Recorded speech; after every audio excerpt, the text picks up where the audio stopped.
Soki nateli bomoi na ngai ye, ngai nani nabeta tolo ye, nazalaki elili ya pamba ye, bomoi zoto molimo nakabana satana ye.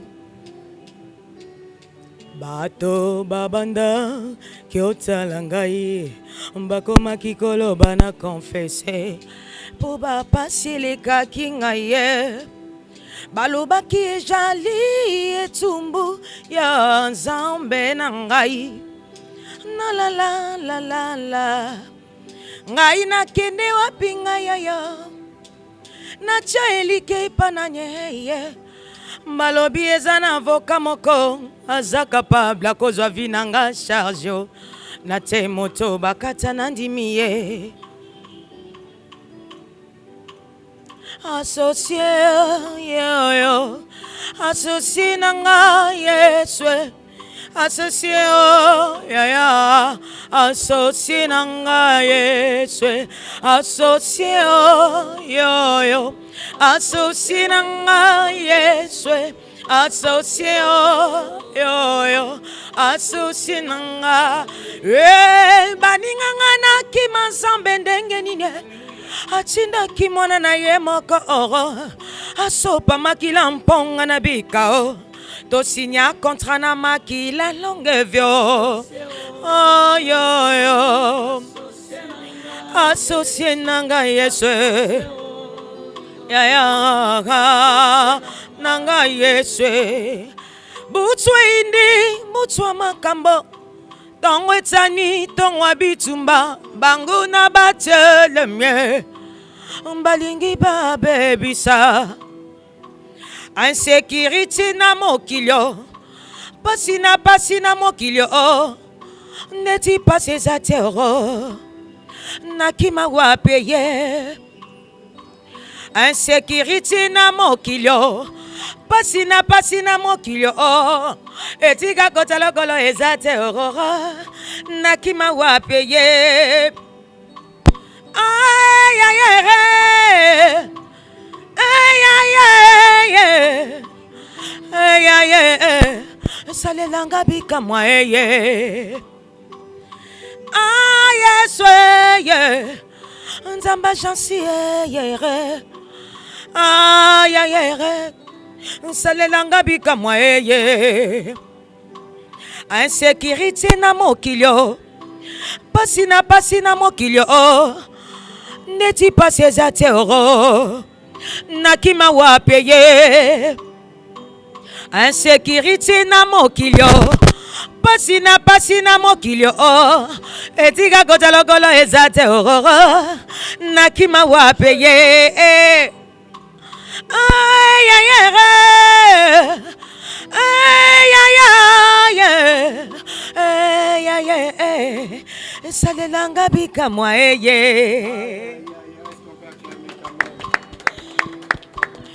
Prophète Jansi, quel est votre secret quand même? Église, pas même 2 mois. Moi, Gega, ça t'est pasteur. Quoi, bandaka, boy. Comment on a l'objet, reçoit, pour que mon assez. Pour ma camon, on a moni. Eh bien, église, bah 10 ans. Mais tant qu'on a sali 2 mois, moi, autant que le père, on a banda trop. Gege Sounin. On fait bien Gégé, Gogeta Mouli n'a beaucoup mobile. Bon, on ne fait pas la polémique, na tout nika comme moi les titres césates pour la monnaie wangani no Gégé pour éviter la polémique kaka. Nanzete balukelo les titres. Bana poto. Église est sali 1 mois et demi. Au tali côté musique, on dirait ba musicien basala 40 ans. Au tali côté bandimi, on dirait bandimi basala 50 ans. Mais l'église il y a 1 mois et demi. Prophète. Ils allaient à Kaboui. Le beko manga sort no de Gégé. Ah, on de Gégé mutazaraki.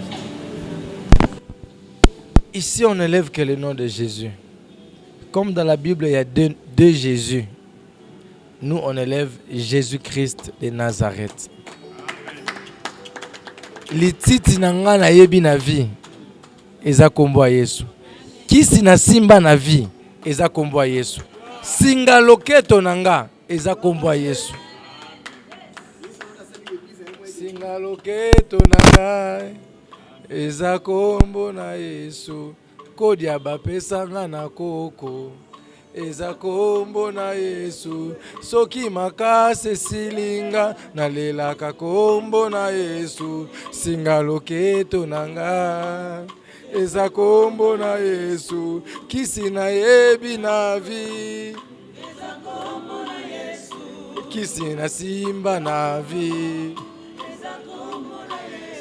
kindoki na simba na vi kombo ya nganga nanga o singa loketo na ngai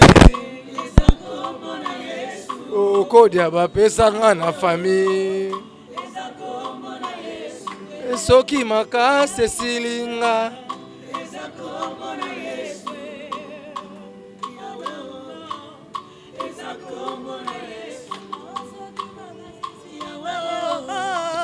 kombo na ye ngai nakomi na suka Yesu eza kombo na ye yo nde memanga likolo nzambe na ngai ye kombo na Yesu ngai naleli mpe mingi eza kombo na ye o singalo.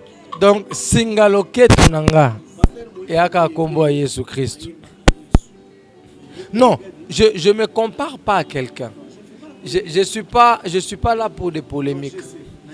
En fait, je dis bien Jésus-Christ de Nazareth. Il y a deux Jésus, mais moi je parle du Christ. Tu sais, Jésus c'est un homme, c'est le Fils de Dieu.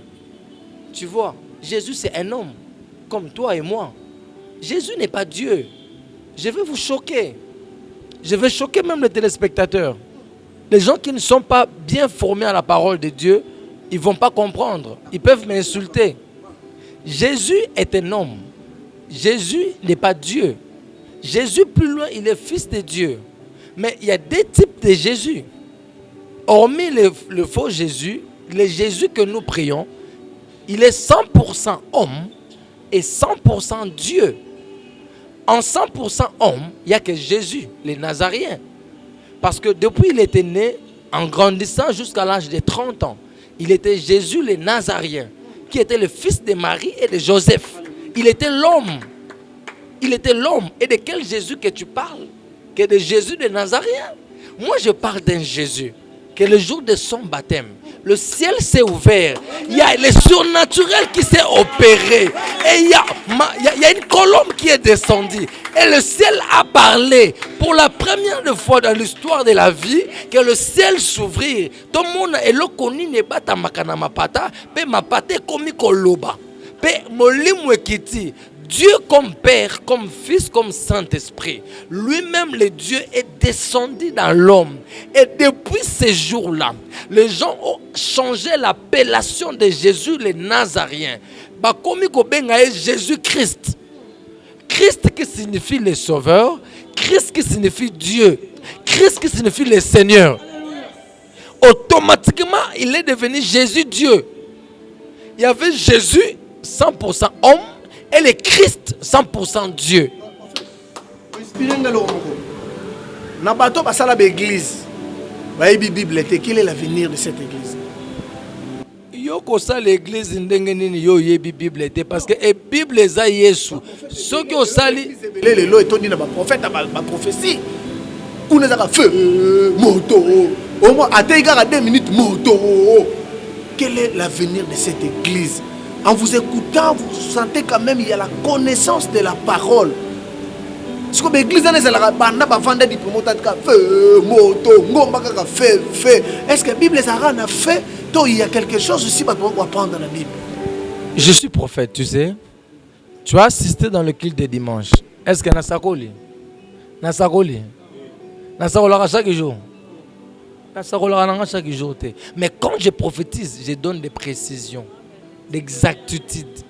C'est les gens qui me suivent, Baebinga. Donc c'est-à-dire, on ne peut pas baser l'église par les prophéties. Non. Les prophéties, ce n'est pas nous qui donnons. C'est quand Dieu veut parler sur quelqu'un. Et Dieu ne parle pas à tout moment, il n'est pas un bavard. Pourquoi tu comme si nous sommes bavards? baluka bidel pas comme makalisa bavard ça comme nzambe mutali boso. A commis bavard, Dieu n'est pas un bavard. Dieu parle quand il faut parler. Mais l'église doit être basée par la parole de Dieu, par les écritures. C'est ça qui fait asseoir les gens. Ngana koya l'église note na kota kaka po banda ko sakolela ngai e ko ma sentiment. Lelo sakolela nga e bongo lobo ko lobani. Lobi po ko sakolela lesusu e bongo lobi kwana. Te yanga Jésus, te yanga parole de Dieu. Yekola soko yebi ko te yekola ba yekola ka ngope. Comme la sous émission basalinga sin edinga bongo li mutema defo. Ça si j'étais mais akepa pasteur kabundi ole sa délivrance simbité. Lelo dinga ke bongo la nkambo. Analyse nini prophète Jansin Nzambe Rosano Kacho. Edingwe sunani. Le Kacha Edingwe motona ngengi. Vous ne connaissez pas Edingwe, le Kacha Edingwe. Tu parles de qui? Je parle de l'Edingwe, Kacha Edingwe. Nde sunani.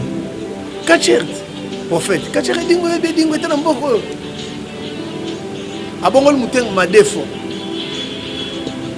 On parle de Jésus ou on parle d'un individu?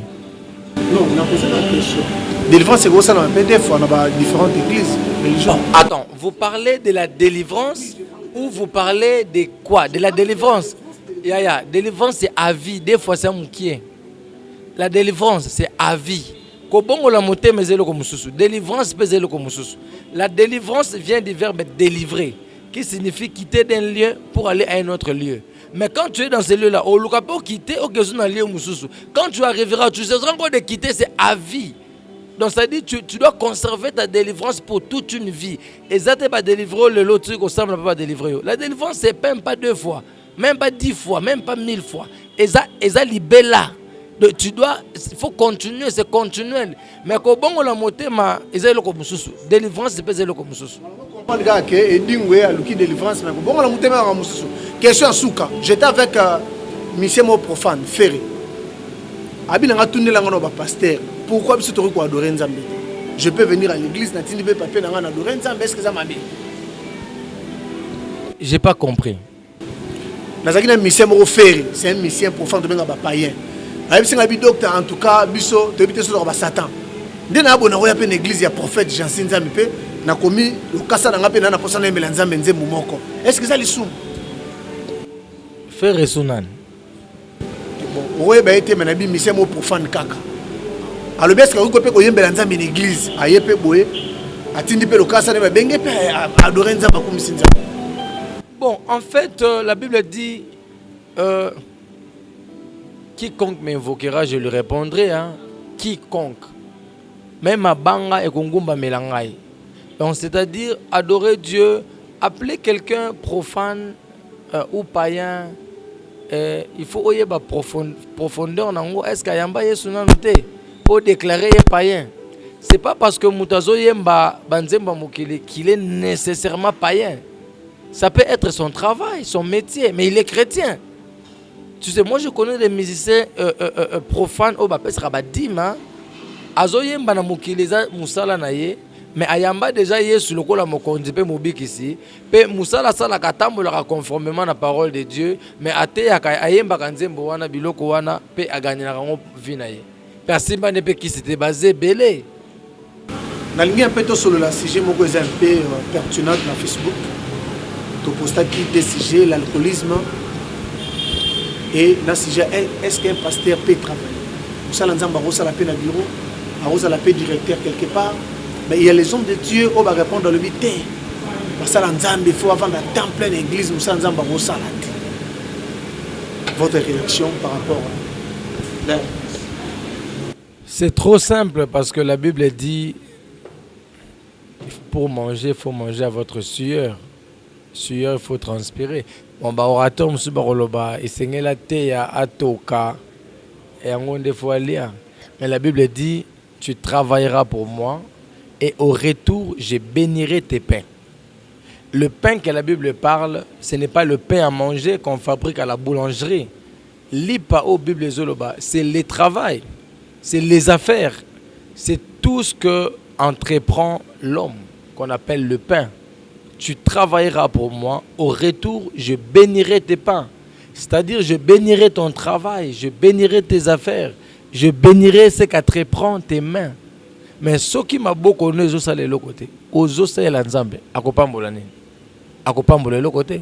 Yango ozo mona ba pasteur la plupart azan à temps plein. Ozo mona église munene mazo souffrir. Tala ye seka zo vanda bolimbi sanga na Afrique. Tala ye pene seka zo vanda. Ezo kumisa nzambe te. Au côté nandako ozupe crise cardiaque. Mais ozo mona église munene pourquoi azan temps plein. Église ozo mona côté saka mbongo te yaya. C'est juste pour sauver les âmes. Prêcher, nourrir les âmes. Si tu veux être béni, il faut travailler. Bon, en fait, travailler n'est pas synonyme d'être dans une entreprise, d'avoir un bureau. Travailler, tu peux créer les emplois. Nous sommes en Afrique. On peut créer emploi, c'est belé qu'on créer. On peut ça là faire. On peut ça na moko ba tekelo biloko ba zelo ba bénéfice. Pour yo peut faut ça dîme. Pe dîme de dîme. Bon, tu vas parler de deux choses. Au Rosanatan, il y a Koyamba Batouté, Oyo, consultation quoi. Si tu travailles, tu n'auras pas le temps de consulter les gens. Et je commence d'abord par ça, parce que deuxième chose au lobby, il y a Okovananda Oyo, tu vois. Donc moi je pense que les samedis c'est un week-end.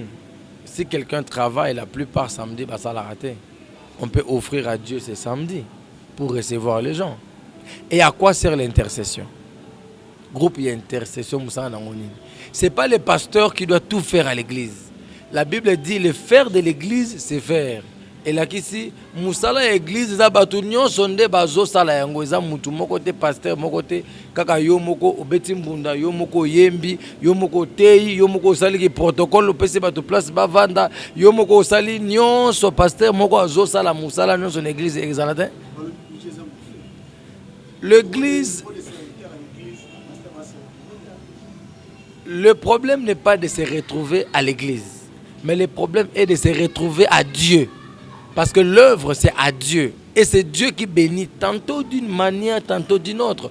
Demande les vrais serviteurs de Dieu. Ils ne sont pas bénis à l'église.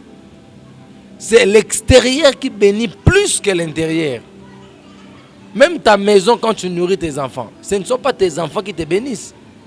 Mais tu leur nourris comment? L'argent vient de l'extérieur. Donc, qui veut dire que l'église n'enrichit pas les hommes de Dieu? C'est Dieu qui enrichit ses serviteurs. Le prophète, je ne sais pas trop partager avis Moro Penzate par rapport à ce que nous connaissons dans notre pays. Il y a des églises au Lelo, ils ont torturé les Nzambe, ils ont des fonds chaque jour du lundi au dimanche. Nzamba lobby 1500. Na maman wa tekaka mikate azana fond ya 30 000. Muté lobby Nzamba lobby pesa nyonso ke data makolo. Et aujourd'hui l'église wana au monde que ba pauvre bazo régner mingi. Et je ne cite pas les noms. Il y a un enfant, il y a un pasteur, le docteur chrétien, il a bon na biso. Ceux qui père azate mère, ceux qui mère azate ngai. Ils a bon na biso de nyoka manango. Prophète Jean Sinzak. Quel est votre avis? Bon, mon peuple périt faute de connaissances. Batubele bazana mabungi, c'est juste parce que bazangi koyeba. Koyeba est très important. Il faut qu'on ait la connaissance. Qu'est-ce que dit la parole de Dieu? Hein? Donc, moi, je pense que comme les églises born abisso, ils ont juste ignorance. Ils ont manque d'enseignement. Ils ont bord à moutouté. Même dans l'état sur le pays, ils ont comme membre de la famille, ils ont collaborateur. Tu vois? Ils ont bord à moutouté. D'abord, on appelle ça l'œuvre de qui? Et non l'œuvre de docteur chrétien. C'est l'œuvre des gens-ci. Non, l'œuvre de Dieu. Moni bandimio bazoya wana. Bazoya tepo eza église ya pasteur Jansi. Bazoya tepo eza église ya pasteur Mutuboy. To eza église ya eza bazoya po eza ndakwa nzambe. Po eza esika ya kosambela. Bazoya po na koluka elongi ya nzambe. Bazoya pona ko luka solution ya ba problème na bango yango zo déplacer bango baya so za nanda kuna yo tamuso banga bayata so ezaki nanda kuna yo banga bayate eza bord ya mutu eza ignorance Si l'église est créée ou faite na base ya argent, même les saluts des gens, les gens qui sont à l'intérieur de l'église ne vivront pas la vraie bénédiction. Et ils ne seront pas prospères. En fait, alors bah pas un bon délai. Bon bah pasteur bah un bon délai. On va souffrir le ministère. Non, en fait, le problème n'est pas d'avoir beaucoup d'argent. L'église ne dit pas même 2 mois, mais on est l'église 10 ans. L'église, monsieur, ça là 10 ans, ils ont une structure, non? Parce que vous avez beaucoup d'argent, prophète Jean-Sine Zambé. Bon, le problème n'est pas d'avoir beaucoup d'argent. Le problème n'est pas de ne pas avoir l'argent. Le problème, c'est d'avoir la volonté, l'amour de l'œuvre de Dieu. Quand tu as l'amour de Dieu, tu vois, quand tu aimes ta femme, tu peux l'acheter quelque chose que dans Dieu de nous coûte aux anangotés. Au sombelier téléphone, au yokout aussi la téléphone à ma baie. Au sombelier est cher. Au sombelier, ça pas tout le monde boy, tu es à 2000. Mais yo moko là, tu à 500. Donc, juste parce que tu l'aimes tellement. Quand tu aimes tellement Dieu, tu aimes Dieu de vrai. Oko dépenser les nzambe na point où yoko imaginer. C'est ça aimer Dieu. Aimer Dieu, c'est prouver de quoi tu es capable de faire pour lui. C'est ça. Et ça, c'est juste ignorance. C'est l'ignorance parce que la plupart des gens basent ça à l'église pour na kozwa mbongo. Mais basent ça à l'église était pour nzambe apé sa bango mbongo. Ce qu'on ça l'église parce qu'on en a appel. Au ça l'église parce qu'on en a don. Au ça l'église parce que bato balandaka yo oko échouer. Église basala kango te pose un appel. Basala kango te pose un don. Basala kango te pose un bato. Té. Chaque chose a son temps. Mais nous avons ça l'église sans appel, en fait. Non, l'appel ne suffit pas. C'est parmi les éléments, mais ça ne suffit pas. Il faudrait qu'il y ait une vision et une provision. Oh my God. Au cause de la vision, tu es sans provision. Tu peux avoir l'appel, mais tant il y a appel, Ezali. Élisée, Azali na Élie. À quoi qu'on s'est déclaré prophète avant Elia Koufa, avant Elia Mata. Ça, c'est l'option. Mais à se déclarer qu'il prophète était. À Zela qui t'a n'envoyé Koka. Mais à celle qui manteau, il y a Élie. Malgré celle qui n'appelle. Et il y a Kanango. Mais chaque chose a son temps. Au cause en appel, au cause en don, au appel à Batobolanda, mais il y a un temps où on a été yofo banda. Ok, qu'on force ma cambo, qu'on complique yo vie parce que tu n'as pas la vision. Et tu crées une vision qui manque de provisions. Et ça, le jour, moi, si na bana batunanda, qu'on va dire bango, aux angles européens, ça va y rouler. Pour nous, chaque jour, on a bon anda quoi battre. Et ça, c'est le souté va bengani bino. Pourquoi? Parce que vous manquez la provision. L'émission, c'est la connaissance de la parole. Basala nzambe o balobi que basala nzamba rosala te fa vanda. Oko résumer ba onni avant to le kana sujet mususu. Mon peuple périt faute de connaissances, comme je l'ai dit, docteur chrétien. La Bible dit, tu travailleras pour moi, au retour, je bénirai tes pains. Homme de Dieu, serviteur, servant de Dieu, je l'ai toujours dit. Servir Dieu, c'est bon. Prier, prêcher, c'est bon. Parler à langue, monter dans des montagnes, faire des retraites, c'est bon. Mais il faut travailler. Il faut faire quelque chose. Il faut créer les emplois. Travailler n'est pas synonyme seulement avoir un diplôme de licence, de gradué, aller chercher le travail dans des entreprises. Au coquille, qu'on crée une entreprise, ataya ko boka matiti na balabala pa pousse zo ke no boka ataya ba motard ataya keche ça la taxi il y a cabine téléphonique il y a monnaie en bongo il y a beaucoup de multitudes de formules au quoi appliquer pour créer entreprise na yo. Crée les entreprises et Dieu que tu sers il bénira cette entreprise là et okomata okokoma pe millionnaire milliardaire. Aucun millionnaire abandonne un million. Abanda na 100 000, babanda na ba 100 euros, ba 100 dollars, ba 50 euros, ba 50 dollars, ti ba commis ba milliardaire. Il n'y a pas 201. Hormis parler à langue, cherche le travail. Parce que ta femme à la maison ne mangera pas les chinda baba yo bobo. Non. Tes enfants ne porteront pas yakababa shikababa dans le corps. Moi, na soki abeli na Afrique awawa, hôpital les ambongo. Ok, na hôpital te yebaba mbongo zobimawa bakobele londoki. Luka mbongo, mon frère, ma soeur. Luka, travail, et le Dieu que tu sers à l'église va bénir le travail là. Et comme mate, comme pambouama, ou comme mona que au simbi qui cité, motongi lupango. Au simbi qui cité, aux autres sont pas mituka. Au simbi qui cité, aux à l'aise. Et on dépendre de la fidélité. Parfois, quand on dépend des fidèles, comme à cause de biloko pamba sans valeur. So a été une église, au sali crise. A été pour l'année nzambe nangaye, na sala qui calcule pas na ye. Fallait ça l'offrande na ye et vimbi ça panier. Parce que a été. Yo po benga ki mutanyongo a ozelo na ndako. Parce que bato batsaka wana ba yete. Yo osuka wapi na mutanyongo yo bengisi na ndako. Ba ko memo na la police. Cherche le travail, c'est simple. C'était le prophète Jean Sinzambi, un homme simple. Vous savez, dans notre pays, il y a des hommes de Dieu. Balingara ta publicité pété. Mais bazo sale nzambe na bosolo. J'ai entendu cet homme de Dieu le matin. Bilora bimisi et bimisi nga ba chair de poule. La connaissance de la parole. Musala nzambo wosala pe. Moi on a belio ke reka bo shebe na hôpital. Obimindoki. C'est simple à comprendre.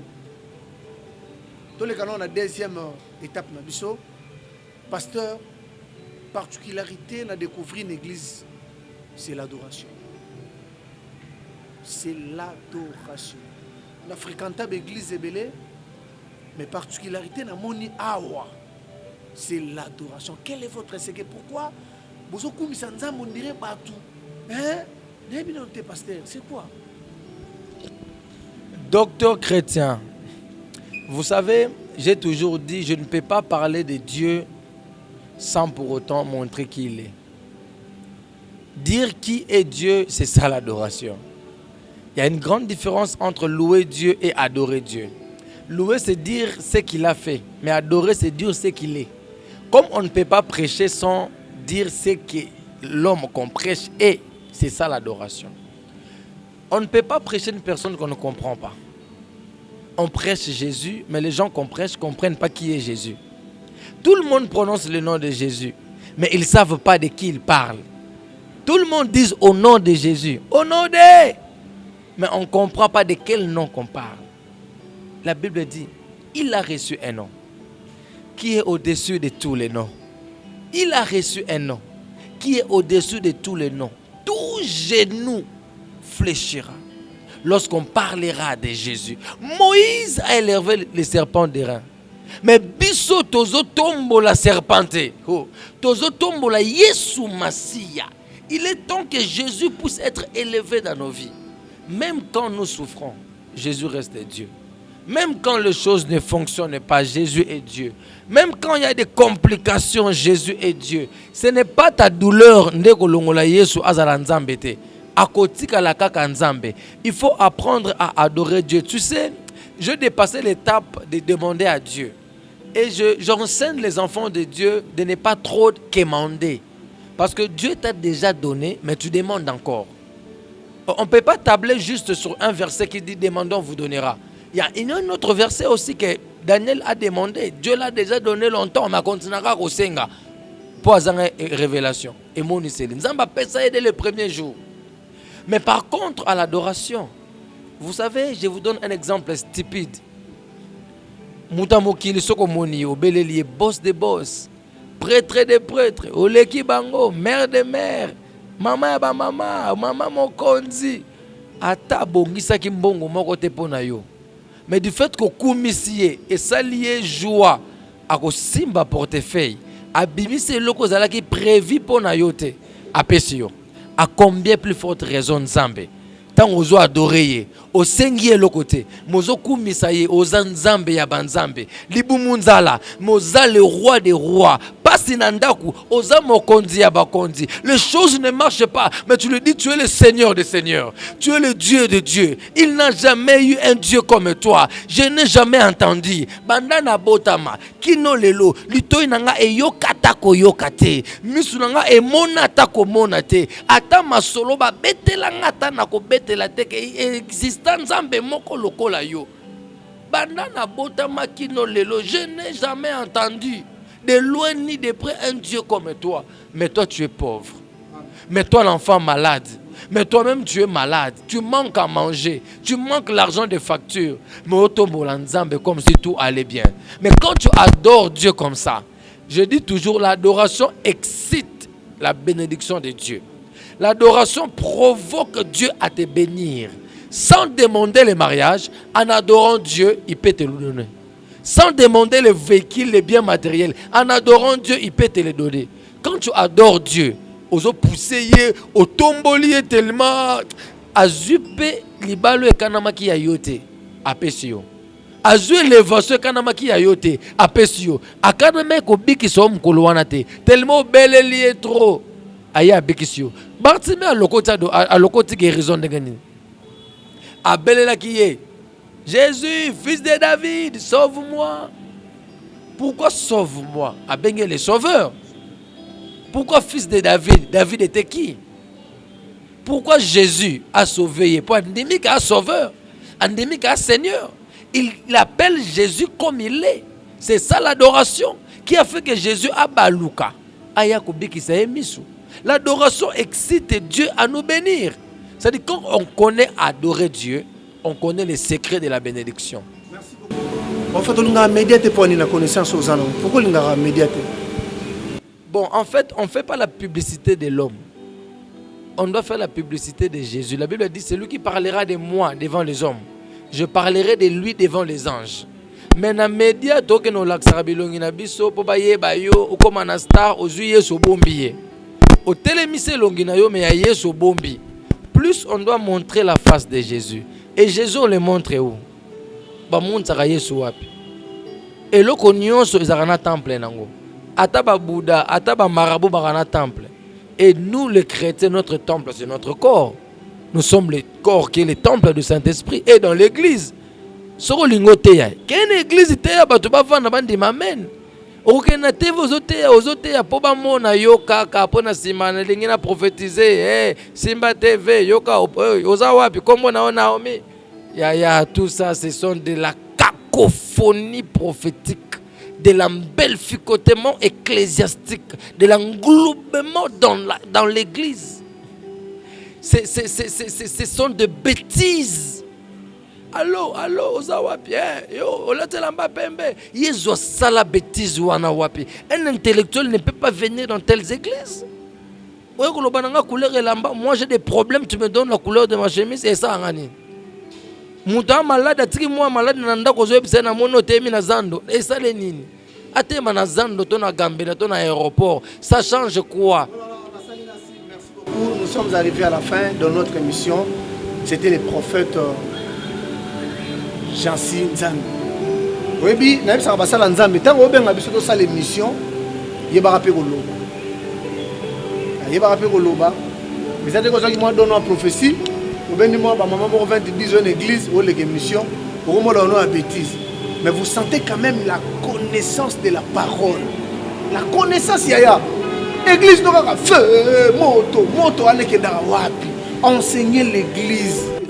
Akokufa te. Okobengana ya bimi ma kokufa te. L'esprit ne meurt jamais. Maman mo lobi na su mundu ka bolimo na che masasi na so beta mbanda na ka mbala nga bicha na tunie maman.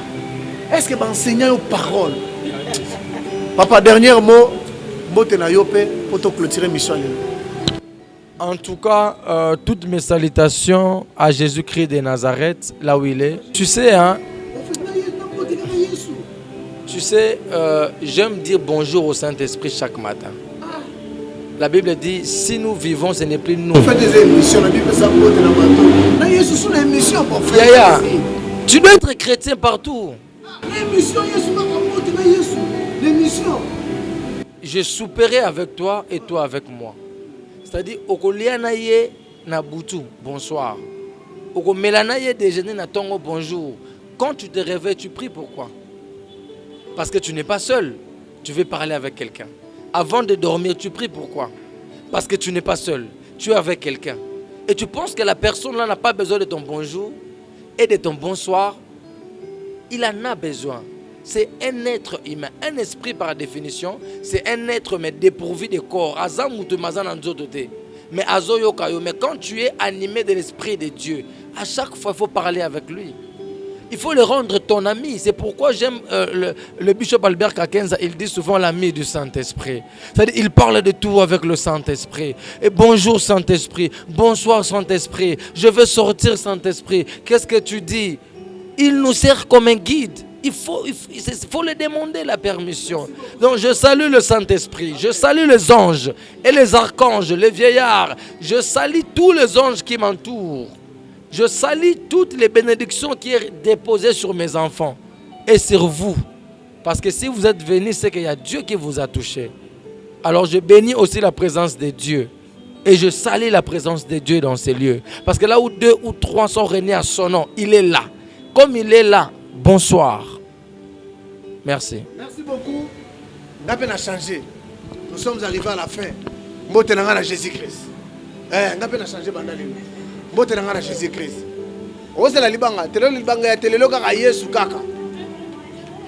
À la prochaine numéro, Olivier Mbwangi. Bye.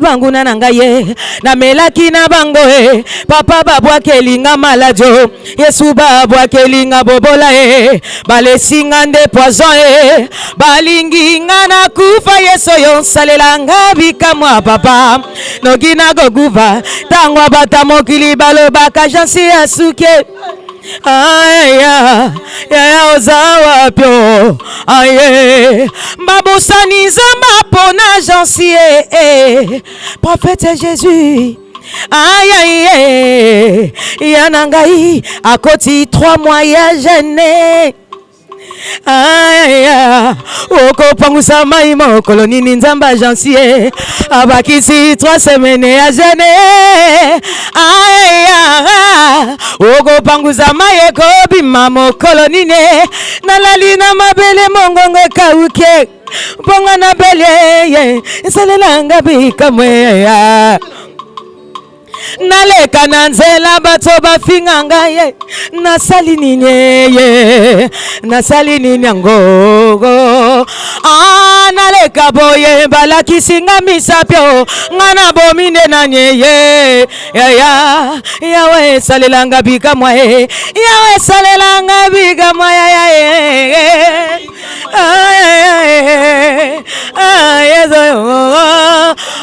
nga batoli toli nga mingi baba salela nga bigamwe ayawe nokina kokuve salela nga bigamwe papa banguna bakiminga na nzelange bona vinga zambe na vingi za kubona yo